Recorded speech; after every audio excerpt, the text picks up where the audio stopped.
This video will show you how you can look for mouse entries into homes, and we'll teach you a little bit about mice and how they live in homes and move around through homes.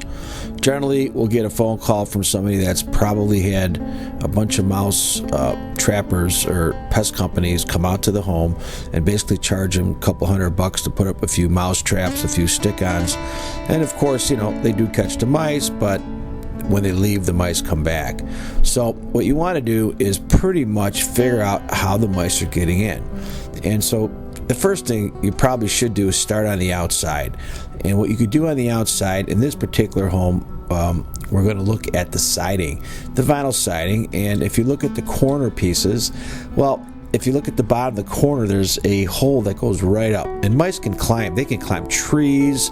They don't like to because they don't feel safe in trees, but they can climb trees. They can climb brick. They can climb gutters. They can climb vertically easily.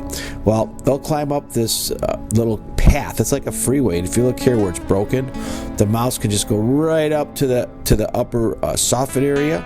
And then, you know, depending on if the soffit, and you won't see this because it's all covered, if there's any gaps or holes, and they don't need a whole lot of room, and they'll go right up into the attic. And once they're in the attic, they're in.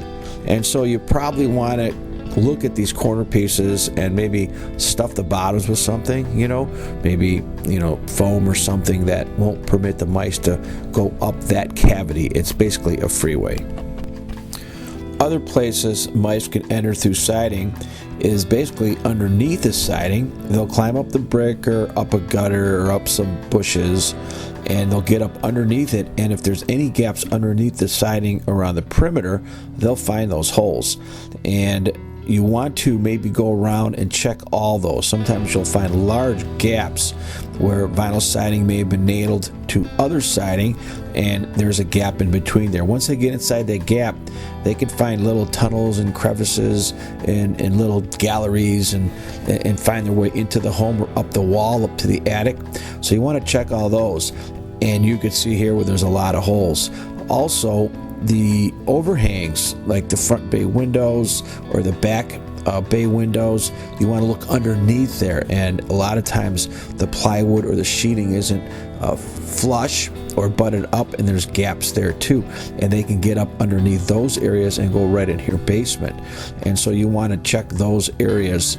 And then, of course, you want to go around the entire house and look at all mechanical penetrations.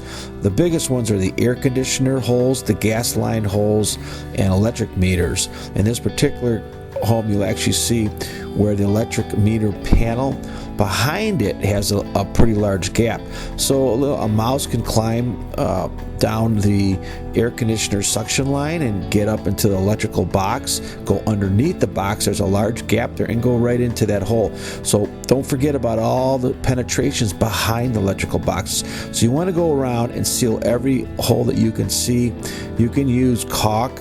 You can use special type of wood fillers. You can use foam. Be careful with the foam, especially in the cans, because it'll expand. And sometimes if you put it around doors and windows, your windows and doors aren't going to work that good. So be very careful when you're using foam. But you want to fill that in, and they do sell products you can purchase. Look at where door sills meet, where stairs meet. And here you can see where there's a gap behind the stairs, and a mouse can get back in there and possibly run up behind the stairs and find its way in there. So you might want to seal those up. Another thing you can do on the outside is get some exterior mouse traps and leave them around the house. This way you can stop them from getting in, and you can actually see, you know, which mouse traps are getting more, and knowing where possibly more mice would be located on the exterior. On the inside, it's hard to find them because they'll be in walls, and here you can see they get up into the attic insulation. In this particular house that we're inspecting today had attic insulation in the rafter spaces, and you could see the the paths the mice have been making, just running up and down through these, and they may build their nests up there, and sometimes you'll never actually see them. If you're lucky, you'll see mouse droppings, and at that point you need to start looking for mice, or at least put up some mouse traps. So once they're in the attic, they can travel through the home. While you're in the attic, also look for any penetrations that may come through, and one large one is going to be the stack for the bathroom. You want to caulk that in the basement if you can, as it's coming up through the wall, or fill that in with some type of filler, caulking. Some people use steel wool.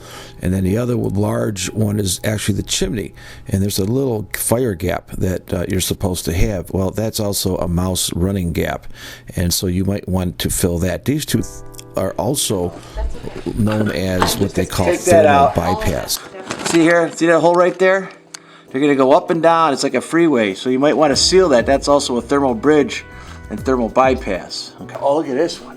It's a big hole here. Huh? If I was a mouse, that's what I would do. Yeah, see this hole here? You need to fill this in all the way around this chimney, okay?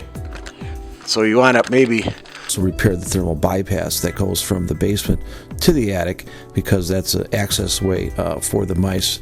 And then there's any chases, like plumbing chases that you may have. You want to seal those in the attic and seal those in the basement. So you need to pop your drop ceiling panels down and look up for these locations and seal and caulk these. Look up into the perimeter joist pockets in the basement and look for mouse droppings up there as well. And while you're up there, you can probably caulk all the penetrations or wood splices where gaps may exist to the exterior.